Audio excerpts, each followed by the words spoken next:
Bonjour, nous sommes le dimanche 8 novembre 2020.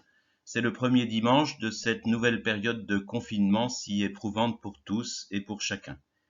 Nous n'allons pas retrouver nos églises ni nos communautés chrétiennes auxquelles nous sommes tous très attachés. Pour ce premier dimanche de confinement, je vous propose une petite méditation autour de l'évangile qui nous est proposé ce dimanche, c'est-à-dire la parabole dite des vierges folles et des vierges sages.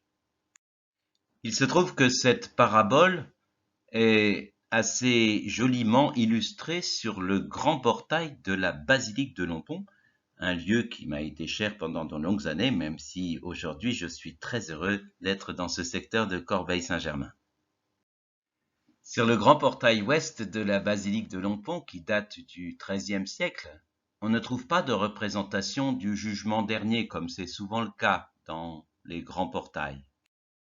On ne trouve pas de scène terrible de la résurrection à la fin des temps, comme la scène où les morts et la terre rejettent leurs morts sur le portail de Saint-Basile d'Étampes. À Lompont, on ne voit pas non plus de représentation impressionnante de l'enfer, comme à Saint-Sulpice de Favière, où l'enfer est représenté sous forme d'un monstre à la gueule grande ouverte qui engloutit les damnés. À Lompont, le tympan du portail est consacré à la glorification de la Vierge Marie. Toutefois, au bas de l'archivolte extérieure du grand portail, on reconnaît deux arbres aux allures bien différentes. Le premier est tellement sec qu'une hache s'apprête déjà à lui régler son compte. L'autre, au contraire, est si touffu qu'il ressemble à un chou-fleur prolifique. Au-dessus de chacun de ces arbres symboliques figurent deux séries de 5 personnages féminins. Celle de droite, au-dessus de l'arbre sec, porte avec dépit un vase renversé, comme pour bien signifier qu'il est vide. Certaines d'entre elles ont pourtant comme une sorte de couronne sur la tête, mais leur vase est vide. Pire, on distingue encore l'huile qui se renverse désespérément de plusieurs vases. Certaines d'entre elles portent pourtant une sorte de couronne sur la tête, mais leur vase est vide. Pire, on distingue encore l'huile qui se renverse désespérément de plusieurs de ces vases. Elles ont gâché le précieux trésor.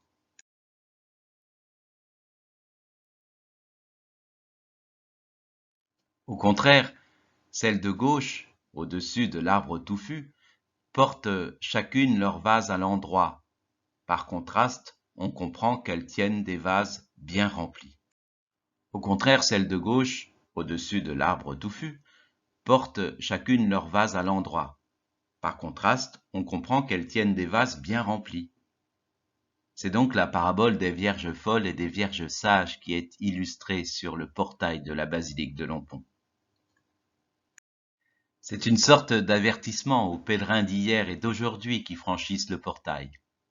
Prends garde à ton vase d'huile pour tenir tout au long de la longue route de la vie. Dans toutes les joies et dans toutes les épreuves, dans le quotidien qui tisse ta vie, tiens ta lampe allumée. Remplis ici ton cœur de foi, d'espérance et d'amour. Sur le portail de Lompont, comme dans la parabole de l'Évangile, ce n'est pas une représentation figée de l'état du monde qui est proposée à nos yeux. Il n'y a pas les sages d'un côté et les fous de l'autre, les indéfectibles croyants et les infidèles définitifs. Il n'y a pas ici les damnés et les élus. Cette scène, représentée dans la pierre, est plutôt un appel pour le temps de la route. Il appartient à chacun de remplir son vase d'huile.